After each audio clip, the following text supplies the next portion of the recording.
Isang tao lamang, Ginoong Pangulo, ang nasa likod ng script at sarswelang ito, Martin Romualdez.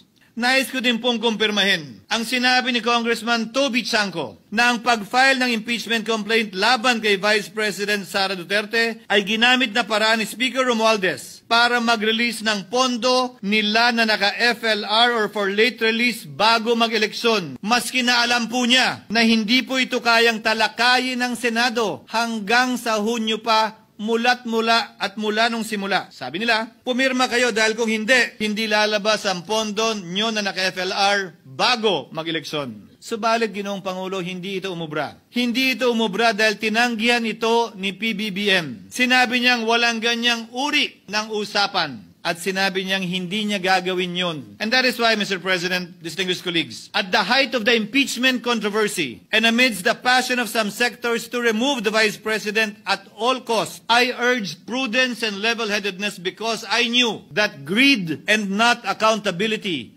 was the reason behind it. Ginoong Pangulo, sinisi po sa akin ni Speaker Romualdez ang pagkakatanggal kay Congressman Zaldico. Sinisi po niya sa akin ang pag-FLR or for late release ng kanilang mga proyekto. Sinisi po niya sa akin ang pagkakadismiss ng impeachment complaint laban kay VP Sara na nakikita niyang makakatunggali niya sa susunod na halalan. Sinisi din niya po sa akin ang pagkakasira ng kanilang maitim na balakin sa 2025 budget na nagawa nila ng walang balakid na mga nagdaang taon.